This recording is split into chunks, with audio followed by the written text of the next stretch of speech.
everybody. Hi, friends. Well, from beautiful Salt Lake City, Utah. It's Thank God I'm Atheist, A podcast exploring religion, politics, and current events from two atheists just trying to survive in these United States. It gets harder and harder. I'm Frank Feldman. And I'm Dan Beecher. And coming up on the show today, one of the things that is getting harder, or is making it harder, to live in this world, and that was God. this. You guys brace yourselves. I'm not ready for this. You're not ready for this. Oh, did you see the debate, everyone? We're gonna try to keep things in focus and refocus our attention on what's actually important and what's at stake with this election. Yeah, and try as we might to just. We're not moving to Canada yet, people. Not that they'd take us. Right. Well, they'd take you. They'll take me. Yeah. Well, but whatever. Yeah, all right. Not everybody was lucky enough to have a Canadian mom. So. Right. Yeah. So anyway, first we've got some stories of the week. Yeah. Stuff that's happened. This one, the one that I'm starting with, Dan, I'm actually shocked. This is a story that's been going on for a while, and I had to actually go back to, I found an older version of the story from 2023 and was like, oh, shoot, we surely talked about this. And I went back and went through the episode descriptions. I don't know how we missed this because this is an amazing story. It's coming to us from San Antonio. And the only reason I'm bringing it up is because there's been a really nice update to the story. Oh, good. So I would have talked about it either way, but we didn't even talk about it in the first place. They're in a West Side neighborhood of San Antonio. Okay. It's capitalized West Side, so I think it's important. Okay. A West Side neighborhood. And this is allowed by city code. A house has sort of turned into a church. And which is fine. What sort of witchcraft is this? Churches are in residential areas. Whatever. It's to be expected. Sure. I don't know that I would like it if the house next door turned into a church, but whatever. The problem with the Infant Jesus of Prague Church, whoa, and shrine, which we're in little Czech Republic. San Antonio, is that where? The problem really started not as it started turning into a church, a very Roman Catholic looking affair, which the local archdiocese has been very clear they have nothing to do with this thing, right? Okay.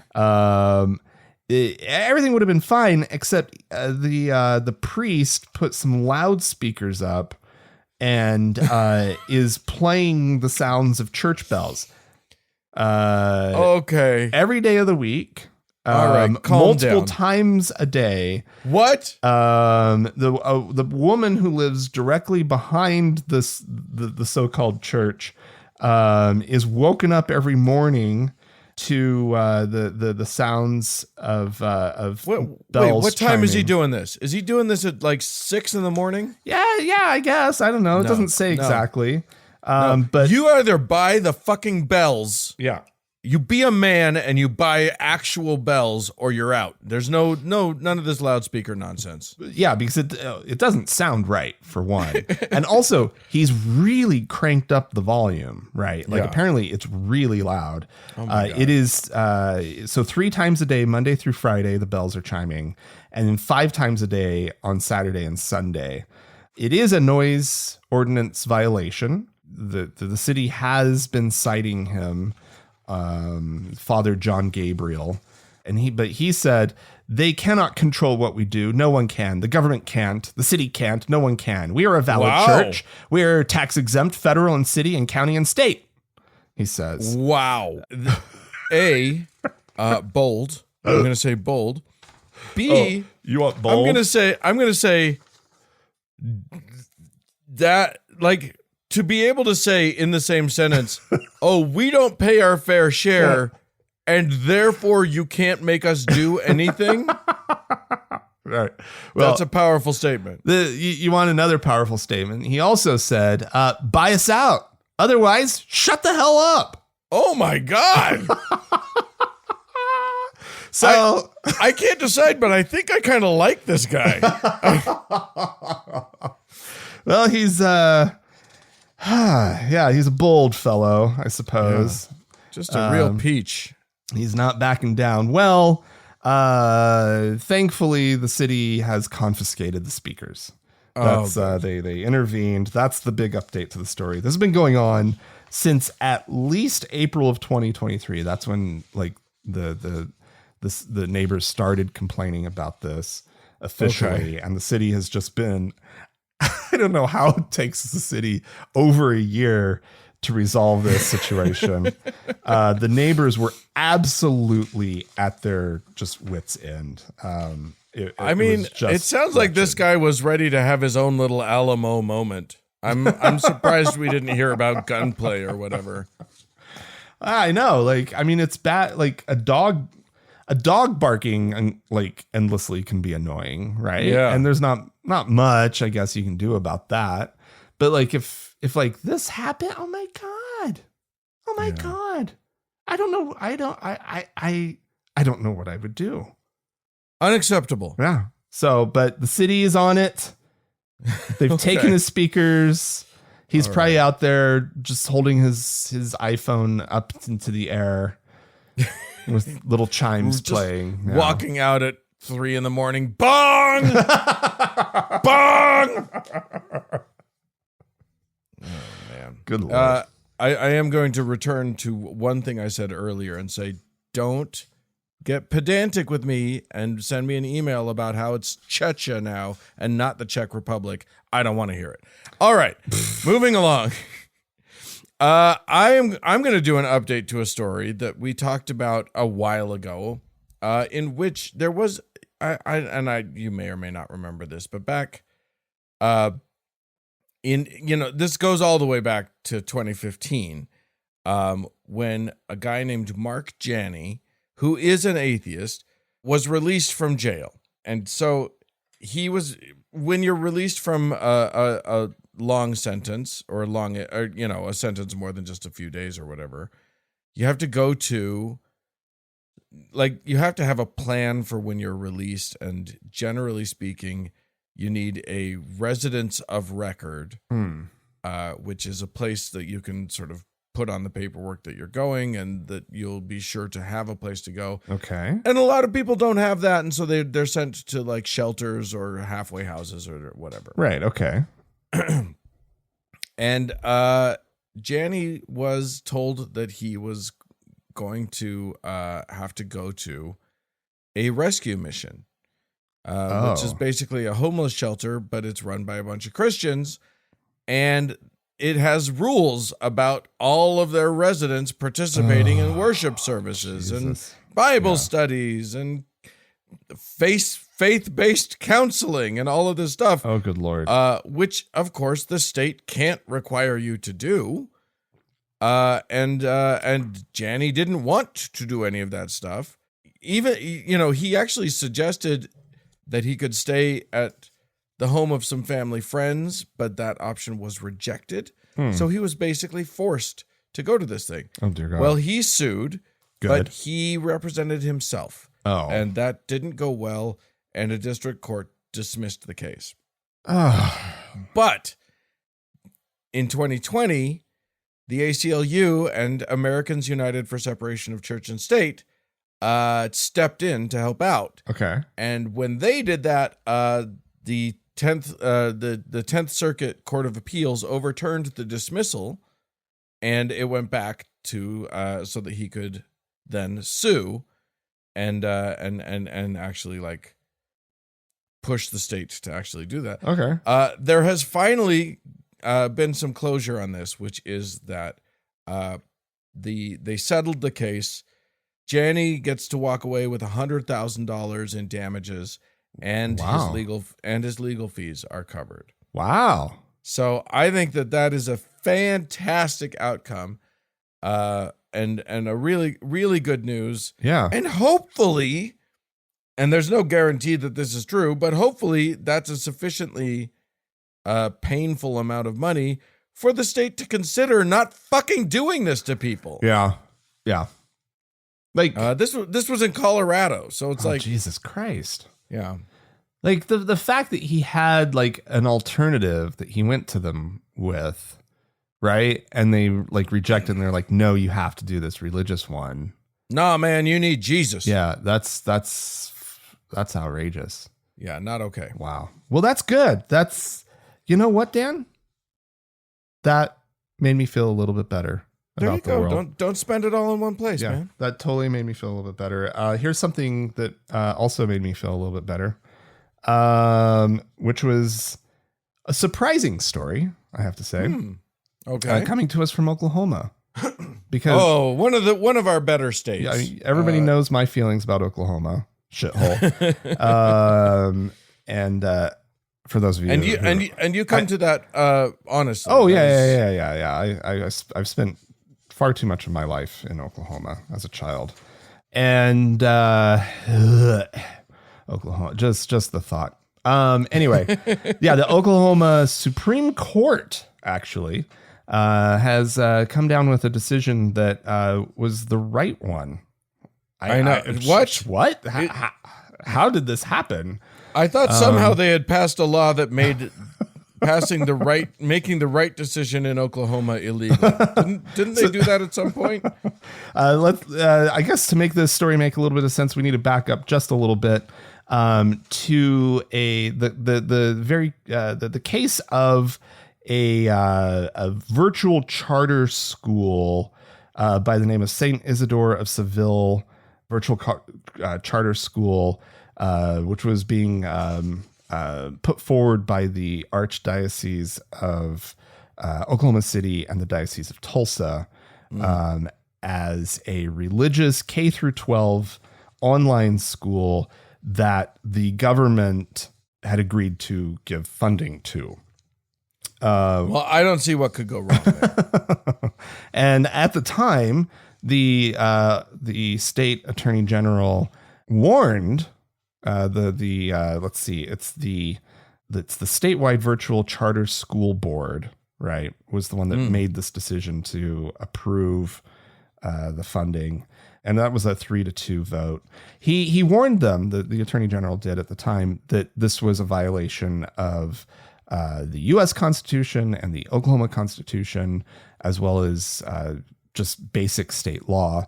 And you're telling me that there's someone in Oklahoma who actually cares and knew about the Constitution of the United States of America and happened to be in the right position to actually sue them over this? Yes, and he did.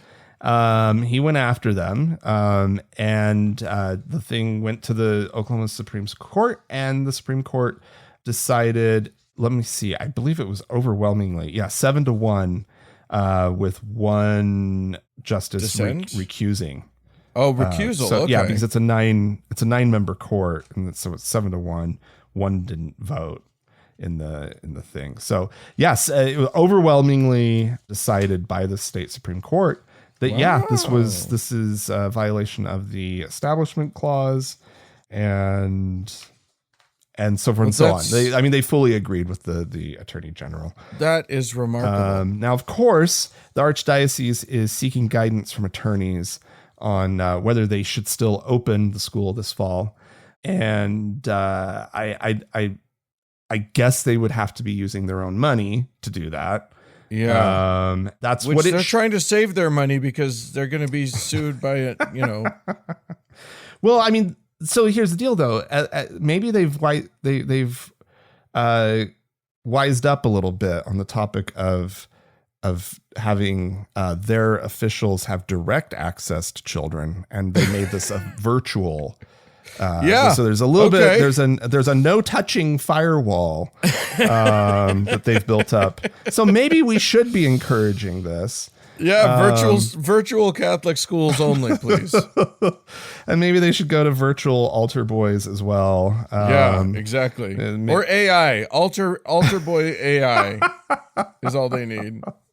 Anyway, the Oklahoma governor Kevin Stitt it says that he's hopeful the U.S. Supreme Court will consider the case because he's been all for this the whole time. Oh yeah, he's on board. He says, I'm concerned we've sent a troubling message that religious groups are second-class participants in our education system.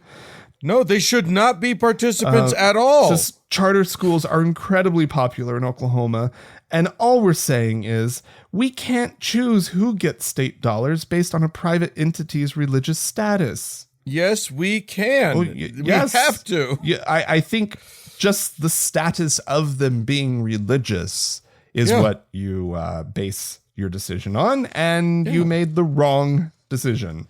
Yeah. That's not being second class. That's being disqualified from participating. And I love how they're just like, oh no, religious things are second class when everything else in the system favors them wholly. Right. Yeah, exactly. They don't pay taxes. They're like the exemptions that they just automatically get from things like the ADA.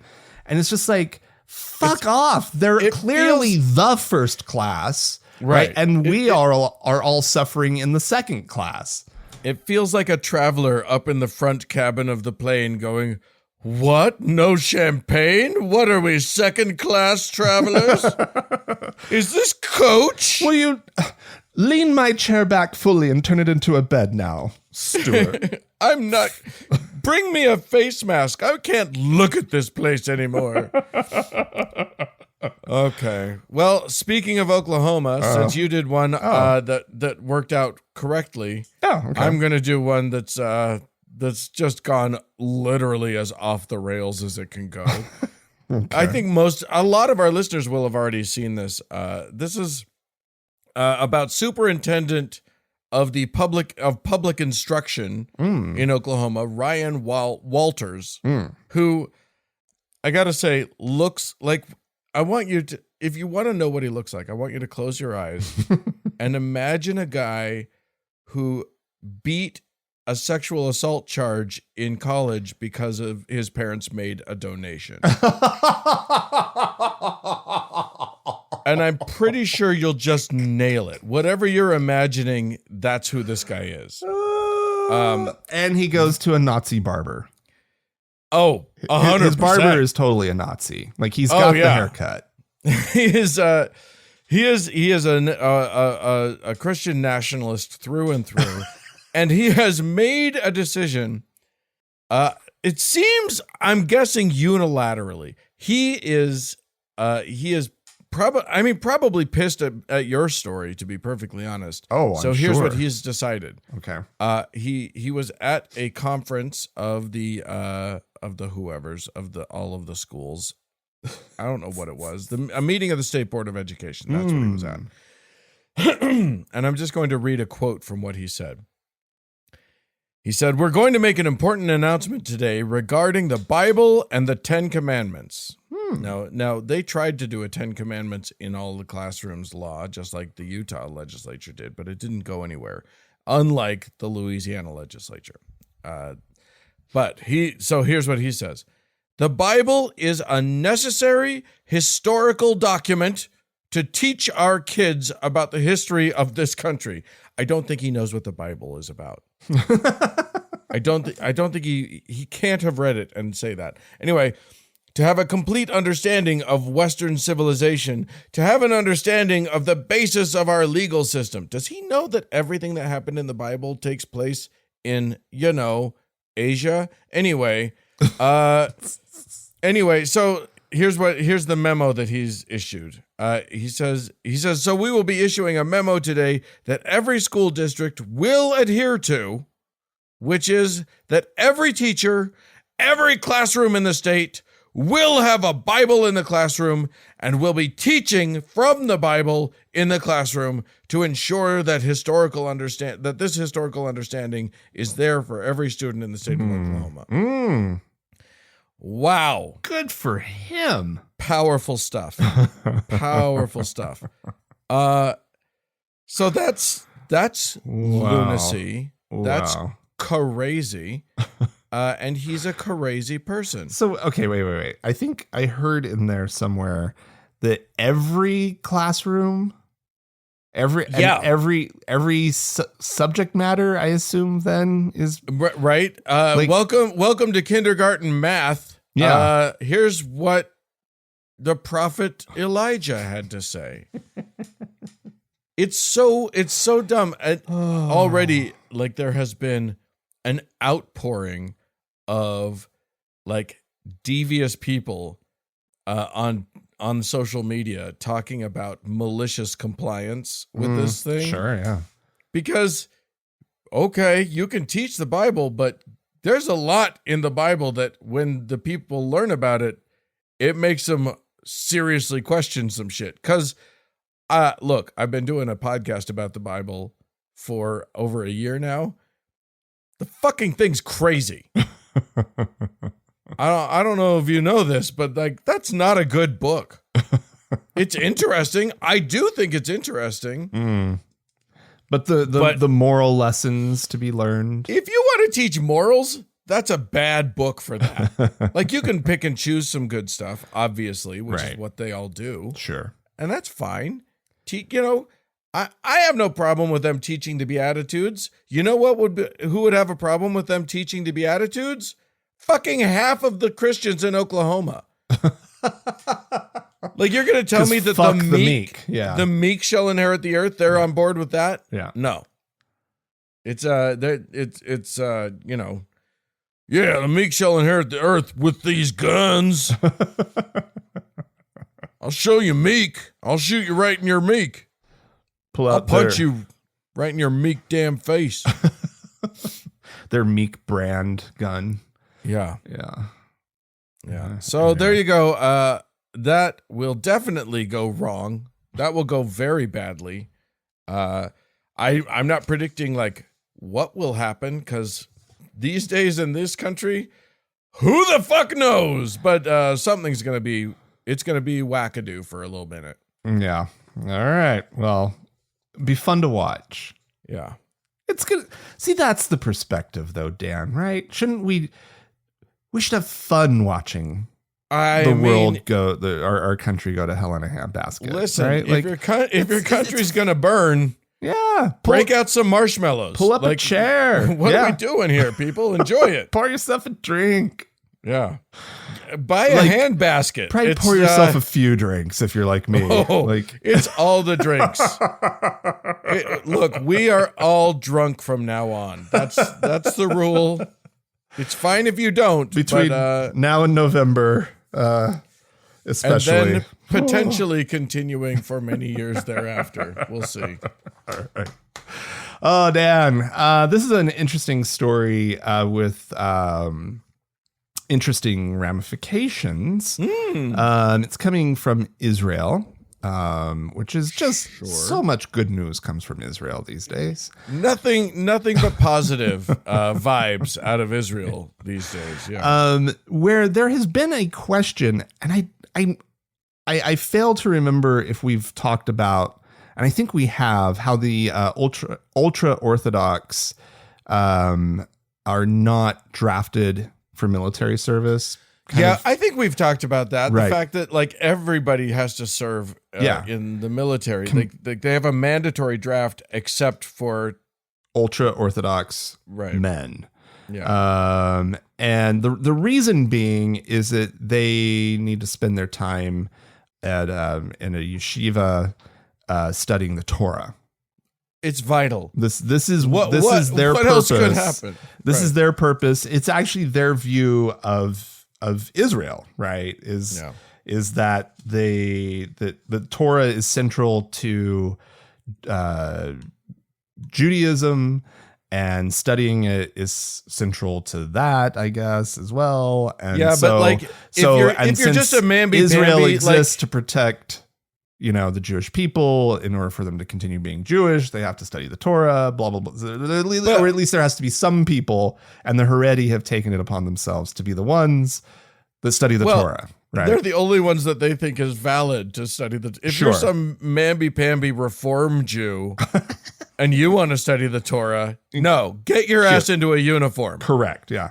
Well, the Supreme Court in Israel has ruled that the ultra-Orthodox Jewish men must be drafted into military service, just like everybody else.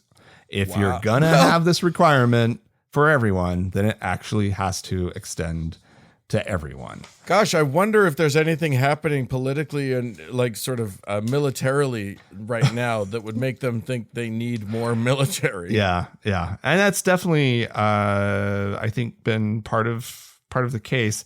It does a really interesting thing though to Netanyahu, which is he has this tenuous coalition, right, that he's built to keep himself in power. And it's really important that he stays in power because there's these corruption charges as soon as that he's out of power that he's going to be charged with, right? Yeah, the world court is just sort of waiting with bated breath to get their hands. And so he stays in power, he stays out of jail, and so he has this deal with like these two different this is the way it's presented in this article. These two different ultra-Orthodox political parties. Right. And they basically have been willing to have this deal with him as long as he kept them out of military service, compulsory military service. And so now with this Supreme Court decision, it looks like they don't need him anymore, right? Yeah. They don't want him because he didn't get done the one thing they want. And so there's a real chance that his coalition falls apart. And I mean, if this is that the is thing wild shit right there that gets him out and that stops the madness, that would be amazing. Yes. Yeah. Plus, and fair is fair. Right? And hopefully they keep it. Hopefully, because, if you're going to have mandatory military service, which I have my own feelings about as a concept, right? Yeah, but I have my own feelings about it too. But like, why let these guys off the hook? Exactly. Yeah. Because they're very special, Dan. They are very special. Somebody has to study the Torah, Dan. The sense that I have I've read many stories about what it's like in Israel, but that doesn't mean that I actually know anything. Sure. But I'll say this, holy shit. It does feel to me like these guys just skate. The Haredi, the ultra-Orthodox, just have everything. They feel so fucking entitled. Yeah. The whole, like, why do I have to look at a billboard with a woman on it? Like, it's some bullshit up in there. Get that billboard down. Take it down. Well, and the thing is, their portion of the population, or the portion of the population that they make up, is growing. Like the ultra-Orthodox reproduce, right? Yeah. And as with people everywhere, more secular, liberal, progressive types tend not to reproduce at the same rates. And so like they're facing also sort of a demographic shift going forward, where the ultra-Orthodox are going to be making up a larger portion of the population, at which also at that time, like, come on, like, do you want a military? Like, if that's compulsory, like, you won't even be able to like staff a military unless you get these people involved. So fundamentalists of all stripes are just not great. They're special. I'm not a fan. They're special. They're so special. They're just they know how special they are. They do. It's true. They're just the most special. I'm just over here not fangirling over them at all. All right. Okay, well, I am going to take us finally to Nigeria. Well, that's interesting. Nigeria doesn't come up often for us. No. Let's get a little West Africa going. Yeah. That sounds like fun, doesn't it? This was actually sent in to us by listener Ryan. Thanks, Ryan. Yeah. And it's a little bit nutty. I'm just going to say it. Mm-hmm. So a small group of people decided to create a Christian utopia in Nigeria. All They right. called it Better there than here. Okay, keep going. Right. Yeah, the idea was that everyone was going to be happy and no one was going to commit sin, and there was going to be. I mean, of course. And if you were Dan, this makes perfect sense. If you only have Christians following Christian values, what could possibly go wrong? Nothing could go wrong. The way that the AP article that I found about it worded it, I'm going to not. I love that they said that it would be sinless and classless, which I understand why they used that phrasing, but I don't think that classless. It has multiple meanings. It was tacky. It was tacky by kitschy. They're really into kitsch. Yeah, just a little bit. Would you please get some class? Anyway, okay. So they're out there. They're trying to do it, and one would think, I suppose, that God would bless such a venture, but God has not done so. Uh-oh. For alas, they built on this stretch of coast, and it's pretty or whatever, but a few things have contributed to a big problem. Obviously, there's climate change, and that has created rising ocean levels, and that's not great. Add to that there has been underwater oil drilling, and that might have actually depressed the land some. Anyway, The ocean's gobbling up the village. For the last 3 years. This is not what I was expecting. The ocean, God's wrath has been visited upon this town that is nicknamed Happy City. And Happy City is now very unhappy. Oh, no. Several people have talked about how they have had to rebuild their homes multiple times further inland, but they are running out of room. And their utopia. Oh no! So had they succeeded in creating a utopia? Had they? Was it classless and no sinless? Official word on the relative happiness of this group? And somehow they got cursed. What happened? Yeah, the Lord cursed them. I mean, if sort of the standard Christian fare of West Africa holds, probably they had a gay and it ruined everything. They were just living the most perfect, serene Christian lives. Sinless lives. And then one two of them boys kissed. two unrelated families bore gay boys. And they grew ruined up. Everything. And one kiss and the town flooded. Oh. Yeah. Wow. So it's a alas, sad story. It is a sad story. I mean, I feel for them. Nobody should have to go through their town sinking. But like 1,000%. It's actually a very sad story. It is a very sad story. In that regard, it's sad. But in other ways, it's funny. And it's just like, what are you guys doing? What are you doing? I mean, every time I hear a story about X group decides to go off and create a utopia, that's gonna go bad. That's gonna we're pretty sure we can make it work because we don't believe that human beings are humans, right? Well, see, here's the thing: these were people who were good at Christianing and not town planning, right? Yeah, and unfortunately, the corruption and the government of Nigeria is not one that is particularly robust in terms of making sure that everybody's, building on solid ground and up to certain codes or whatever. Yeah. So, yeah. Alas, the Lord did not guide them to the right spot. Yeah. There should have been some soil tests done before they built there. And I am increasingly convinced that Yahweh is a trickster god, and we should be considering him, along the lines of a Loki or a coyote. He's a trickster god. He loves Clearly. to fuck with his people. I mean, Just isn't constantly. Yeah, it's almost like it's the history of all gods.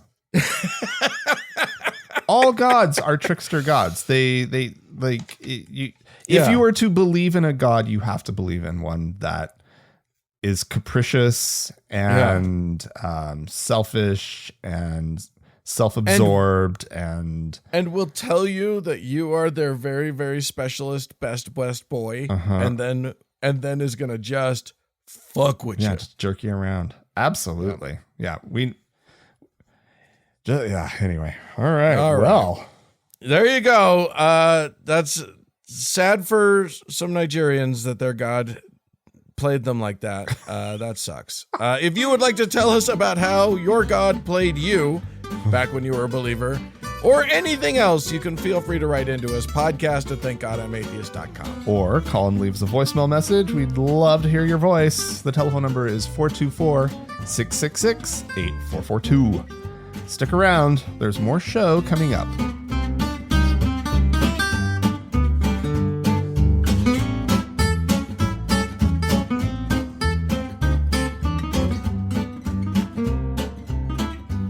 Well, Frank, we have heard from listeners. We have some folks that have written into us. You may remember a month ago, Dick wrote into us to tell us about his wife came out of the closet as a lesbian. They've decided that they want to attempt or to pursue a mixed orientation marriage. Okay. And you remember that, like, when they hit the internet looking for resources, it was all Mormons. Oh, right. Everything Yeah. that they found was Yeah, Mormons. I remember talking about this. Yeah, for sure. Yeah. Well, Dick has written in with an update. He says, first off, we are doing fantastic. We're celebrating her journey in every which way we can.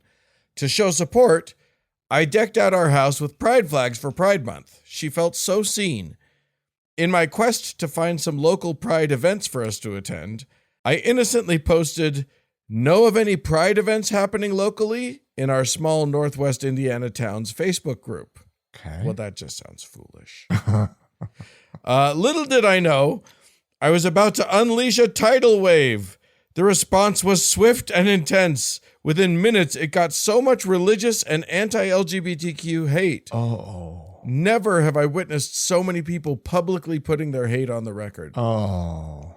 And then the pièce de résistance, the regional Republican Party, called my in-laws to tell me to knock it off with the public displays of queer support. What? So, What? So now, that is so crazy. So now I am considering running for office as the most inclusive atheist Republican in history. Well, yeah. Yeah. Dick, you know that you're not a Republican, right? I hate to tell you this. I don't care how fiscally conservative you call yourself. You're not a Republican. They don't want you. Anyway, he says either I'll sabotage the local party in the next election or convince them maybe, just maybe, don't be dickheads. Yeah. I don't know if you're going to convince anybody, but look, we wish you the best. Believe me, but well, okay. We will hopefully we'll be hearing more. Yeah, I actually, yes, please keep us updated. I'm eager for updates on all of that. I don't predict it will go great. I love the idea of running as a rhino, Yeah. because that does sound like that's about where he's at. So Yeah. Just fuck with him. Why not? Why not? Enjoy yourself. You got one chance at a life. Might as well do some weird shit. Alan wrote into us to say, "Hey, Frank and Dan, I hope you're doing well. Thank you. The 10 Commandments are a Jewish set of commands, as they are in the Old Testament part of the Bible. However, the ones most people know about are the ones that Moses broke in a fit of anger over the golden calf incident. After the incident, Moses went back up to the mountain and got a second set of commandments detailed in Exodus 34. Which is funny because actually, this is Dan again, I'm breaking out. The ones in Exodus 34 are the only ones that are actually labeled the 10 words or the 10 commandments in the Bible. The ones in Exodus 20 are like, they're just, they're not even subdivided into rules, but that's neither here nor there. Anyway, Alan says, if Christians actually wanted to put their statement of faith in the schools, then they should use the Beatitudes as it's in their section of the Bible. Hope you have a wonderful week. I agree. Yeah. There's a quote, I think there's a meme that went around that attributes a quote to Kurt Vonnegut. I don't know if it's true, but he's basically just saying, yeah, I don't see anybody putting up. Why are they focused on the 10 Commandments? Why aren't they putting up the Beatitudes? Yeah, because they hate those. Yeah, like we were saying earlier, like those have things like, what you don't want to do is bring up Matthew, where, all throughout Jesus is saying things like the rich can't get into heaven, and, the meek are the blessed ones, and all that sort of thing. They hate that stuff. Yeah. Blessed are the peacemakers, unless they mean the gun. I'm not into it. All right, this one is unsigned. It just says, "Hi guys, I am from Charlotte, North Carolina. I recently came across a mention of this organization on Nextdoor, and they've given us a link to the East Charlotte Area Patrol." Okay. Yeah. Yes. Like a neighborhood watch. Is that what it is? I suppose so. Okay. I'll keep reading. It seems we have an area citizens patrol being instructed by current and former police officers on and off the clock. The mantra of this organization is to serve Christ through public safety. Oh boy. All right. There you go. They discuss Second Amendment rights from a far-right view and explain how to legally detain others they suspect of committing a crime. That's exactly what I want. Oh, boy. Far-right Christians detaining people. Oh, God. That will always... there's never going to be anything that goes wrong with that. Are they wearing brown shirts by any chance? Coats? Brown coats? Brown coats? Yeah. The email goes on. Our department also provided them with materials to equip and later certify a patrol car, including bubble lights on its roof and police type paint scheme. I am sure this is not the only one of these, and I would have never thought to look it up if I hadn't seen the Nextdoor post. Your listeners, including myself, could benefit from knowing about this and checking their local areas. This is very disturbing, and has been going on now for 15 years, and I am sure has made it a point to target every minority it could. And it's called an area patrol? Yeah. I wonder if that has kind of spread. Yeah, I mean, these kinds of things are out there, and I'm guessing there are a lot of them. Wow. Yeah. So, I mean, my neighborhood, I would take whatever help they're willing to. Right? Yeah, guys put your safety on the line, and we'll just watch things. Yikes! It's nice that people want to sort of keep neighborhoods safe, but yeah, the kinds of people. What worries me is the kinds of people that are attracted to this sort of thing, because if you didn't have the chops to actually make it as a cop, yeah, this is who you're going to get. This is the Paul Blart of your neighborhood. These are paramilitary types, right? Like they're preppers and whatnot. Yeah. That's not who I want to have keeping the peace in my neighborhood. I'd rather have the prostitutes out walking around. Right? Absolutely. Yeah. All right. Well, do we have some folks to thank? We do indeed, Dan. These are people who went to our website, thankgodimatheist.com/donate, and picked a way to help out, to support and the show. Decided to be good humans. Yeah. So we have a new teacher this week by the name of Jordan. Wonderful. Thank you, Thank you very much. And we have Dom to thank as well, who adjusted their membership level up a bit. And I believe Dom might qualify as a priest. Okay. It's coming in Australian dollars, and so. Oh, well, so that doesn't. Is that even real money? I don't think it counts. And so I'm gonna assign priest to Dom. Oh, wonderful. And so and as always, Dan, we have our top donor to thank, our Lord and Savior, Davis. Buckle up, there's more show coming up.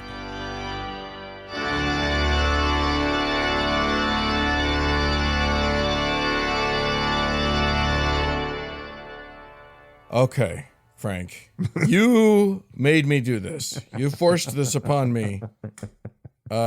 We have to talk, apparently, about that, the debate, the presidential debate here in these United States that we recently suffered through. Yeah, it was a national trauma.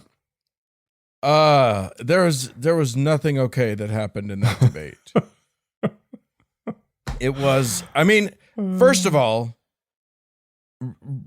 regardless of the fact that everything that came out of Donald Trump's mouth was a lie, he decidedly won that debate.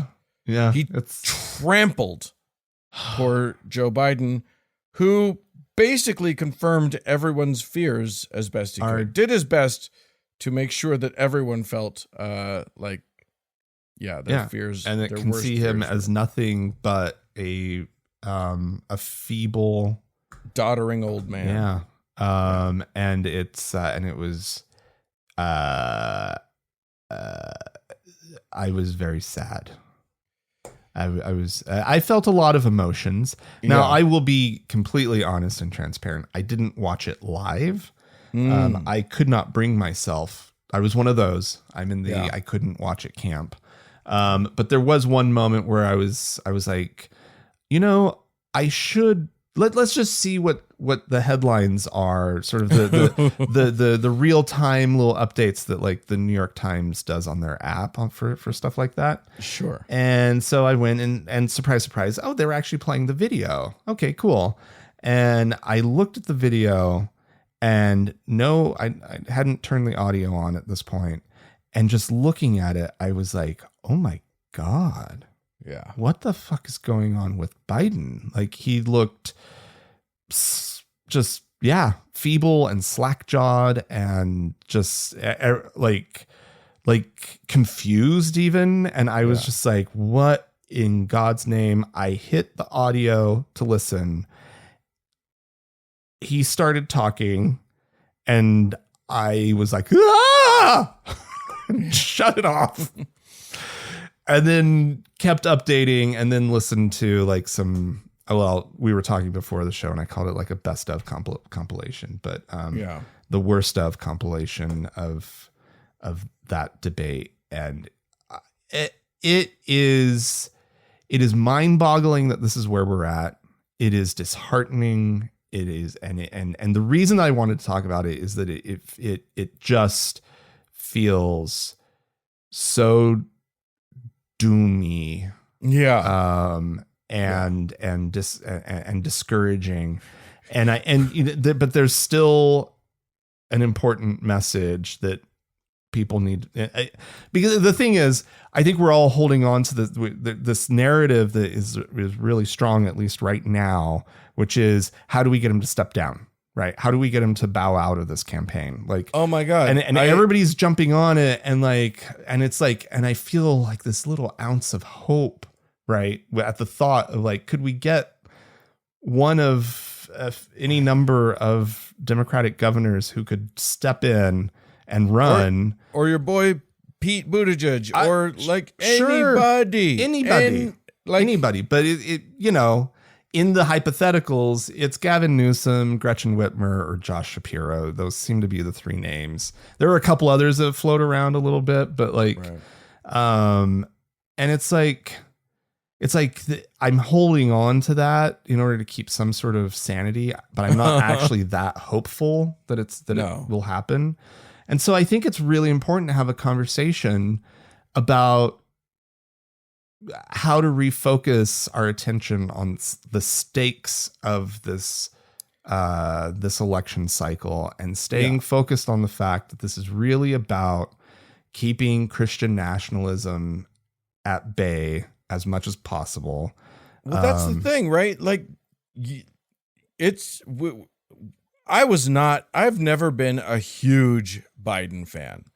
I've always been pretty lukewarm on Joe Biden from the jump. Yeah, I am a bit of a, like, Uncle Joe. I was just a fan, right? Like, Okay. I like Joe Biden, and if you look at his administration's accomplishments and things that have happened on his watch, yeah, there's definitely some things that we can be critical of, but a lot of really good, even transformative legislation has passed on his watch. True. And from the climate to infrastructure to, whatever. Student loans, any number of things. Really, truly, really positive, really good things. And that's because of Joe Biden and his values and the people that he's surrounded himself with, which is important. And that it's important let's to remember hold on to that to that phrase of people he's surrounded himself with. Yeah. Because it is competence top to bottom. Yeah, clearly. Yeah. So, and not just competence, like excellence. Yeah. Top to bottom. Yep. And here's the other thing that's really important. First of all, look, Donald Trump doesn't give a fuck about Jesus. If anything, he's annoyed that people keep talking about that guy instead of him. But the Christian nationalists are doing real and severe damage to our country right now. Like, severe. And they will ride him like a goddamn surfboard. Mm-hmm. He is in bed with them. And if there's one thing about him, he will reward the people who were loyal to him. Yeah. Yep. And he doesn't care. Yeah. Like, he doesn't care if it like hurts the country. He doesn't care what the outcome is. Yeah. What he cares about is, who are my people? Who are my cronies? Yeah. And he will tear down this country. And if you think he's going to give up power easily, he will do whatever he can to really fuck this country up. Dictator day one. That's what he said. That's what he said. Yeah. He said that. Yeah. We're not saying that. He said that. Yeah. We are saying that, but he said it too. Here's the other thing. So yes, I will take a doddering old Joe Biden. Yep. And apparently, like, a lot of people are saying, like, that they're shocked because, they talked to him 2 weeks ago and he was lucid and so much better than that. I don't know about that, but I will take him surrounded by the people that he is surrounded by over Donald Trump any day of the week. So I will take Joe Biden dead over Donald Trump. Like, dead Joe Biden as president. No, we're not going to Kamala. It's just Joe dead in his chair. We're gonna Weekend at Bernie's this thing. If we gotta, that needs to happen. It is put so those much, aviators on. Get a guy on each side of him and cart him around. And you can be furious with him about how he has handled the Palestinian thing. Yeah, I am. I understand that. I'm with you on that. And yet, all things are worse if we don't make sure Trump doesn't get elected. And then on the flip side of that, we can't let ourselves be cooled by our worries about Joe Biden, because we need to be going and down and making sure that the down ballot vote absolutely is taken care of. Yeah. Because that's where the rubber meets the road anyway. Yeah. No, and it's like so true. And like, if people stay home because they just can't stomach voting at all, right? Like because you're discouraged by the presidential race. Yeah. You're absolutely right to bring up down ballot, because whoever is running for the House of Representatives or the Senate in your area, whatever local elections you're having. Maybe your state legislature is on the same election cycle. Maybe your school board is on the same election cycle, right? There's a lot of things. Or your senators and representatives. Yeah. Like, these are all vital things that we cannot afford to let just fall into people's hands because we're deeply and painfully depressed about what's happening in the presidential race. Yeah. I was listening to On Point yesterday, and the guys from what is it? Pod Save America, right? Which is a great show. They were on, and they were talking about, like, just the importance of getting involved right now was one of the things that they were talking about. This can be something that kind of helps you. Feel like you have some sort of control, being involved. Yeah. Like getting out there, and the importance of like getting the right people elected on the down ballot, the people in your area who need your help. And so with that, as Frank, a segue, could you perhaps can you give me an example? I'm not sure I fully understand what you're saying. This is actually a theme. We've talked about this a lot before on the show, which is the importance of volunteering and helping out politically. And what can you do, right? Well, I have something for people here in Salt Lake County or the area. You don't technically, to volunteer and help out, you wouldn't have to be Salt Lake resident, but it's for a local race. I'm helping a candidate who I know very well run for county assessor, which that's not the sexiest of offices, I suppose. What? You don't say. But it's actually, as I'm digging in and learning more about what the county assessor does and the effect of them doing it, what the effect of them doing it poorly does and has had on our local property taxation, and the inequities and the unfair taxation that we currently have in Salt Lake County, where wealthier folks, well, it's more like high valued properties are paying a lower percentage of property tax than lower valued property, and it has to do with how the properties are being assessed. It's not the tax rate that's different; it's those homes tend to be assessed at a lower percentage, like 70% of the actual property value. Oh, whereas if it's under $1 million, it's much higher. It's more like in the high 80s, 90%. Weird. You're telling me that in a Republican state, wealthy people are getting the better end of the stick, and this is actually a national problem. It is, and it is not a Republican or Democrat problem per se. Like this is a problem with property taxation. But it does seem that the Democrats are the ones who are recognizing that this is a problem and want to fix it. Right. Which is what Joel Frost, who I'm helping out, is pledging that he'll do. And so I just want to kind of put a call out there and just say, if there's anybody here in Salt Lake Valley and Salt Lake County who would like to volunteer for a campaign, this is a really good guy who shares our values and would really get in there and fight for us all.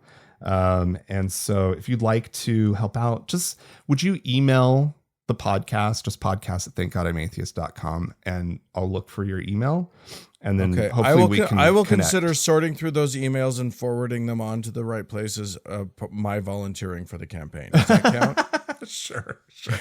But just write in, let us know. We need people to help canvass. We need people to help phone bank. We need people to help distribute yard signs. If you have money, you can give money. You can donate to the campaign. Absolutely. That would just be joelfrost.com. You can go there to get more information. Actually, that's where you could also go if you wanted to show that initiative. Go to joelfrost.com and click on the volunteer tab.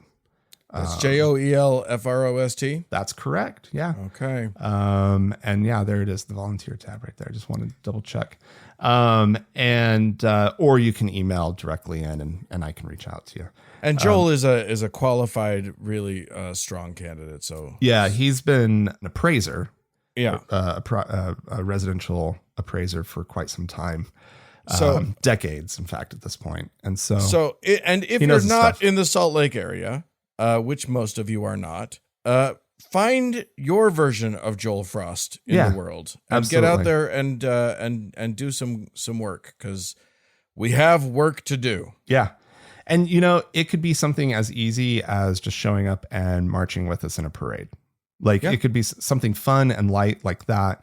Or if you really want to dig in, there are people out there. I don't necessarily understand this mindset, but there are people who love to phone bank, right? They love calling people and talking about their candidate. And if you're one of those people, like we could really use the help. So, all right, that's enough of you. That's my pitch. That's enough of the pitch. All right, friends. Well, hopefully we're not all in total nihilist existentialist crisis over the politics of the United States of America. Not totally. And don't let yourself fall in there. We're all going to be fine. We're all going to hold hands together and get through this apocalypse. So, but we got to vote right, and we got to do the work. So thank you so much for paying attention to us. If you survived this far,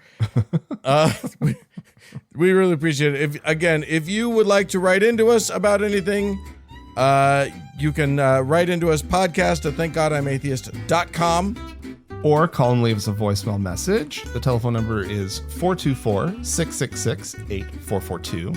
Yeah, to support the show, go to thankgodimatheist.com/donate. The show is edited by Roger Gowdy, and music is provided by the Red Arc Hot Club and Gordon Johnston. And thanks to all y'all for tuning in. We sure do appreciate you. Thanks so much. Bye-bye.